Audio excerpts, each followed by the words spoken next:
name is Nancy Dome, and I'd like to welcome you to part 4 of our series, Compassionate Dialogue 101, Quick Communication Tips for Problem Solving and Healthy Conflict Resolution.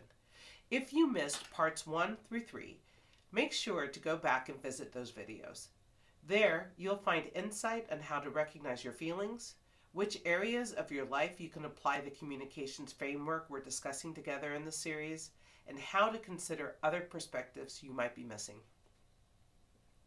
Today, I want to talk through a big roadblock I see when it comes to connecting and communicating effectively with others, the good-bad binary. Part of practicing compassionate dialogue is to rid your consciousness of binaries like this, at least as it relates to human beings. In a binary, there are only two options, right or wrong, black or white, good or bad. The truth, though, is that we're far more complex creatures than that. It's no secret that there is beauty in the in-betweens. We're quick to extend grace for that grayness to things like art or cultural exploration, but we don't always give ourselves and others that same permission. Do you see yourself as a good person? That is, on its face, a positive and healthy view. But what if that also means, even subconsciously, that you hold so tightly to that label that it makes you afraid to make a mistake? Afraid to ask a question for fear of saying something wrong? Afraid to speak up in a situation because you're not sure you have the best response?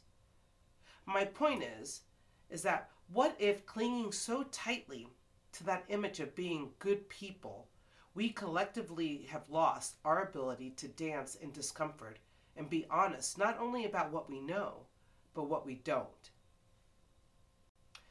Part of being a good person is understanding that you might not know the exact right thing to say to every person or the exact right way to handle every situation, but that doesn't take you out of the equation. Instead, in those moments in between the binary are invitations to become a better person, to lead, ask, and learn with compassion, curiosity, and courage. The inverse is true here too.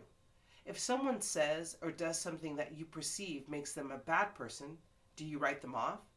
How bad do they have to be before you explode, retreat, or freeze? Now, sometimes those responses make sense, but not always.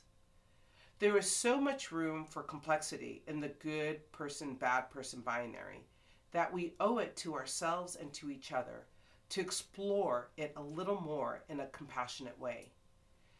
In a world more divided than ever before, we can start to challenge the good-bad binary by challenging ourselves.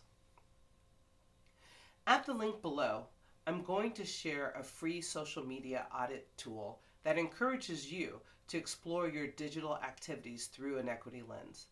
What voices are you listening to? Are you in an echo chamber? What does your online activity say about who you perceive as good and who you perceive as bad? If you're comfortable, I'd love for you to share what you discover with me here in the comments. Stay tuned next month for more free insights and tools to help you deepen your communication skills. And as always, thank you for being here. Stay tuned.